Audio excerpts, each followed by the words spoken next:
স্বৈরাচার, অনাচার, অত্যাচার, দুর্নীতিমুক্ত দেশ গড়তে হলে 12 ফেব্রুয়ারি গণভোটে হ্যাঁর পক্ষে থাকতে হবে বলে মন্তব্য করেছেন প্রধান উপদেষ্টা প্রেস সচিব শফিকুল আলম। সকালে ঢাকার ধামরাইয়ের বাটুলিয়া গ্রামে বোচাই চান পাগলের মাজার পরিদর্শনে গিয়ে তিনি সব কথা বলেন।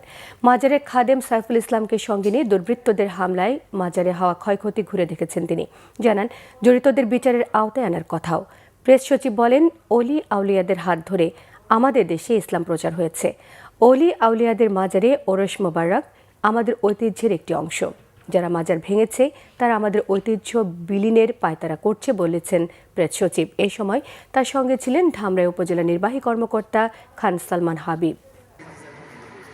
মাজারে যারা আঘাত করেন বা মাজারের এটা একটা খুবই বলবো যে খুবই নিন্দনীয় একটা কাজ।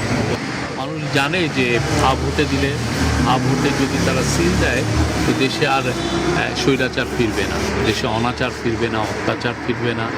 দেশে যে আমার আপনার টাকা, আপনি যে ব্যাংকে যে টাকাটা রাখি কেউ এসে এটা লুট করে নিয়ে যাবে না।